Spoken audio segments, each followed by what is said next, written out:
I'm Michael, And I'm Randy. and we're Vision of Giving. We travel in an RV across the United States, and we do quite a few things. We spend our time not only taking great adventures, which we're going to share, but also we get to go off and help people in different local communities as part of our nonprofit Vision of Giving. And we're going to bring you along to share in some of those stories and see what it is that we do.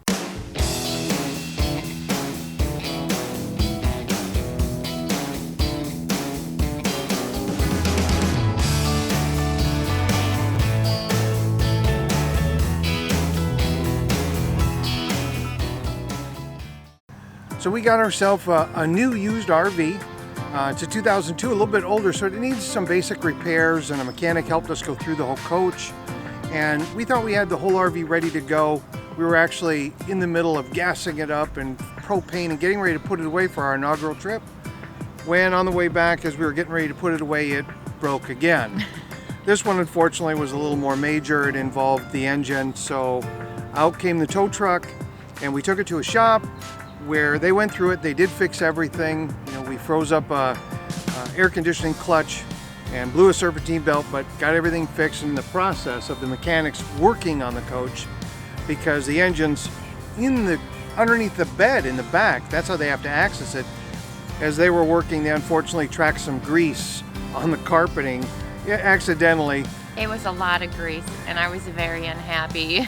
So, but the owner of the shop, he paid for it to be re-steam cleaned. The cleaners came in, did a great job, cleaned it all up. Did. And now we're ready to go with our coach. Probably one of the worst things about RVing is packing and unpacking the RV when we go on a trip. Trying to think about the things you have to take, the things you need, or the things you just want. Definitely. So on this trip, we took some time to figure out, what are the necessities that we need, pack them all up, and get it loaded into the coach, and we spent some time doing that together. Yep. One of the best things to use when packing and unpacking are these IKEA bags that we got from IKEA.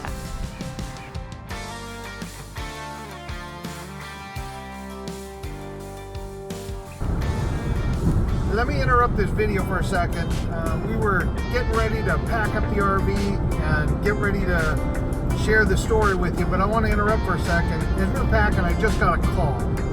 And Randy and I started and designed something called Food Recovery here in Columbia, South Carolina. And in a nutshell, what it is a lot of the local caterers, event planners, catering kitchens, big hotels, they throw parties and lunches and dinners every day.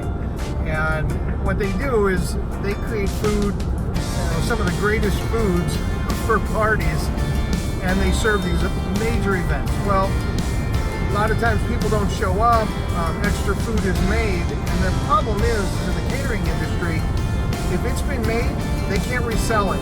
They can't serve it to somebody else. They have to throw it away. So what we did is we have a recovery program, which means those caterers can simply call us. And as soon as they call us, they'll tell us what they've got, how much food, quantities, and we match that with a local shelter, whether it's a women's shelter, a homeless shelter, a veteran shelter, a family, whatever. And then we quickly run out, we go pick up the food at no cost to the caterer.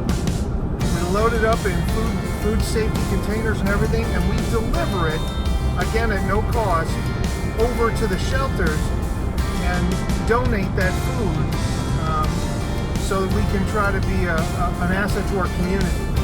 And caterers love it because the food that they've worked so hard at doesn't go to waste. And of course it does serve as a donation for them, so that's great. And the shelters that we visit and the folks that we help are so grateful that we're able to put this program together. So I just got a call, and I'm kind of surprised at the volume of food, but a big party happened last night, and all the food's in the cooler, and they said, you gotta come get it, and let's get it over to some shelters. So I'm on my way right now, and I'm not sure what all we've got, but I know it's probably about 10 or 15 hotel vans.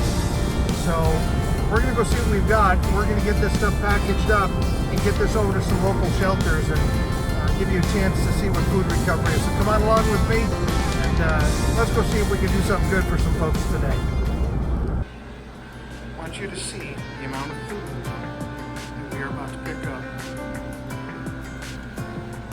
This is hundreds, if not thousands of dollars of baked chicken, lasagna, salads, and pastas. All that was made within the last 10 hours, kept in a cooler safe. I want you guys to see this. We've only packaged up part of the food. We've been here half an hour, and we're nowhere near done. I mean, we still got 5 more trays to go. We'll keep going.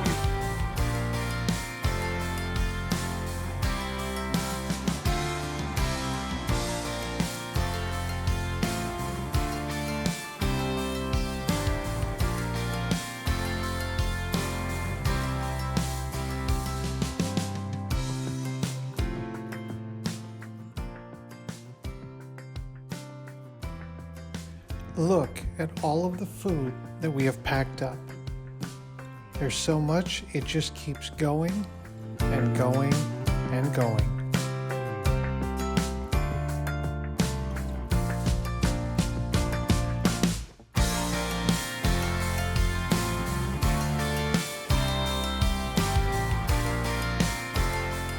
We're all packed up, we're loaded.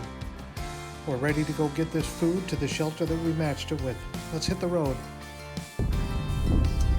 All right, we are almost to our first location, and it looks like we're gonna have 2 locations today. We've done an accounting of the food, and it looks like we have enough food for about 120 people. So we've worked with 2 local shelters. We've got the food all split up. We're going to go ahead and get it delivered to both of them. They're really excited for this one. Just the brief conversation, letting them know we're on the way, was more than enough for me to know that they are just overwhelmed at the generosity of this gift from the local caterer. So, for obvious reasons, we're not going to be filming the locations or bringing the food in, but I will tell you, this is a pretty exciting part of what we get to do. And it's nice when the shelters get help, and it came unannounced and unsolicited. It was just something that we're able to do. So let me get this food delivered. I'll get back with you guys in just a second. All right, back on the road. We're all delivered. 101 degrees, I think, today. My car's reading 91 outside, so hot. But we are all set. 2 shelters were able to benefit from the food. The first one was a women's battered shelter. They do amazing things in this community, and I am just lucky that we get a chance to work with them. And the second one, which is to me very important, it's the Veterans Shelter for Men. They help the veterans reintegrate back into society, help them find jobs. If they need to, they get them training programs, no matter what the vocation is, but help to reintegrate them back into society, including getting them the mental health that they need. And I'm very lucky that I get to do what I do and be who I am because veterans defended this country, and it is my distinct honor and pleasure to be able to do something so small as to bring food to a veteran so he can have an incredible meal when I wish I could do 1,000 times more. But they are ever so grateful. I love the guys there.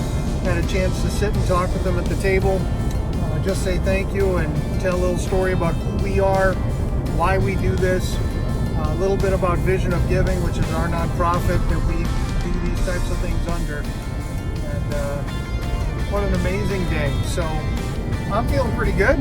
Want to get back to the packing, so let's get back home so we can get this RV packed, because we got to get on the road tomorrow morning.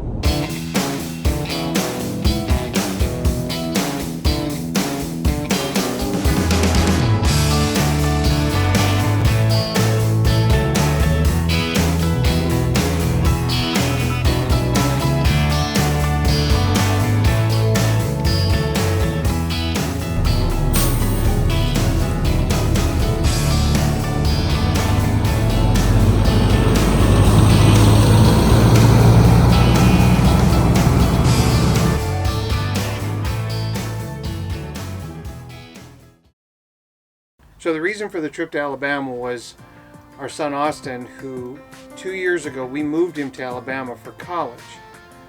And it's 2 years later, he's completed college and graduating, so we're here first to see him graduate In Montgomery, Alabama. Yeah, and watch his success. But the second part is the college he went to didn't have dorms or anything, so we had to get him an apartment and move him in.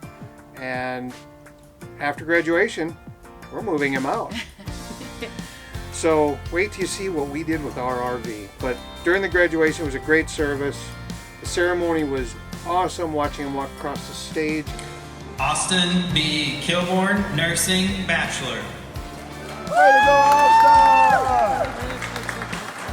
Get his diploma. He's officially... Proud moment. It is. He officially has graduated with his nursing degree. And we're bringing him home while he figures out where he's going to work, where he's going to get a job, and kind of his next steps. So the following morning after graduation, we stayed at the Capital City RV Park in Montgomery, Alabama. And the RV park was really clean and nice. All the sites were pull-throughs. When we got there, they had a huge area for bigger RVs, even pulling a car that you could hook and unhook and move around. You could pull probably 2 or 3 of them side by side while you're checking in. The check-in area was really nice. They had a little store. Everybody wore nice shirts with the logo of Capital City on it. They got us checked in right away, and then the owner jumped in a golf cart and guided us right to our spot. Took us right to it. And it was clean. They do have a lot of rules. They're very specific about the rules there. But that's what keeps it nice. But it was clean. Really, really nice people. There are some permanent residents, but there's a lot of transients in and out. But even the permanent residents, their sites are all picked up and clean and neat and very nice. We walked throughout the park and got a chance to see different sites. And we found that it's called Buddy's Bark Park. And they have a designated area. It's all fenced in where you can actually let your dogs off the leash and they can do their thing, and there's a water spigot in there and they can run around in a play area and have fun. But they're pretty strict about that. Yeah, they don't want your dog going to the bathroom between the RVs. They want you to bring your dog to the park place. Yeah, but they make it nice, so if you have dogs, it really is very nice. And then they have a playground area for the kids, which looked really new. It was a pretty new playground and nice grounds for people with kids. And but nice, clean showers, horseshoes. All their sites are full hookup, 30 amp, 50 amp, water and sewer on all of them. And they got a little pond you can walk around, so they got a nice walking path. And at night, I'll say again, it was quiet. Yeah, it was. But they don't let a lot of people in. I think it's past 6 or 7. Yeah, 7. So that takes a lot of the noise away. Yeah, if you don't arrive by 7 p.m., you cannot check in. They want to... And you must make a reservation, too. They won't let you just pull up and get a spot. You have to call ahead. Yeah. That's right. And they did have full cable TV, too. I forgot about that. And their internet was really good. Yeah. We used their Wi-Fi, just hooked up to it to check the speeds. Great speeds. So if you're looking for internet, that's a good space also. So Capital City RV Park in Montgomery, Alabama is a good place to go. That morning, we started off with a quick breakfast to get the day started.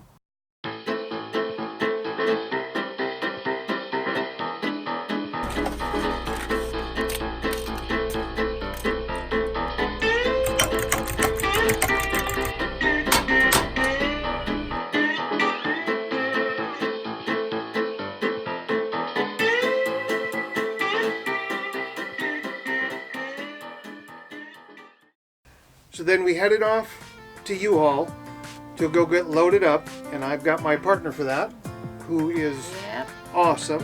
When we got there, the place was big enough to get our RV in there and turned around. We found our trailer that we're going to hook up, and Randy was the queen to get it lined up.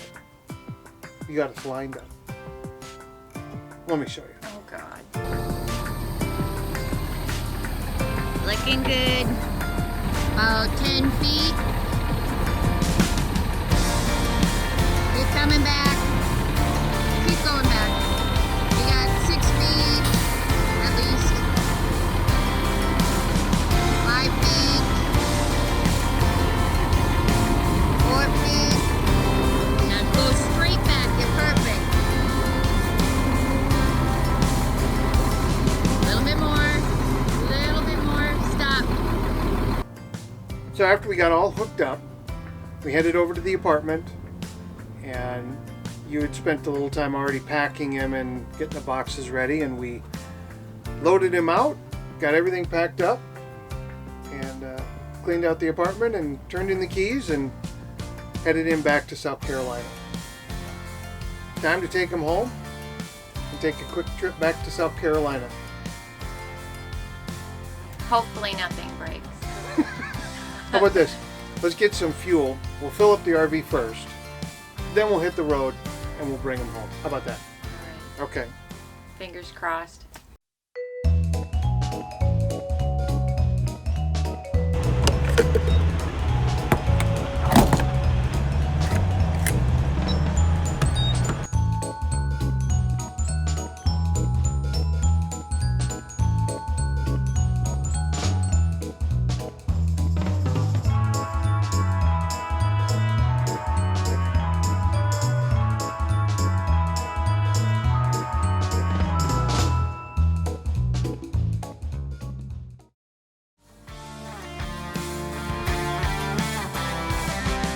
We made it back to South Carolina with no issues. A little break, then we're reloading and headed off to Lexington, Kentucky for next week's episode. Make sure you like and subscribe our videos, and we'll see you next week.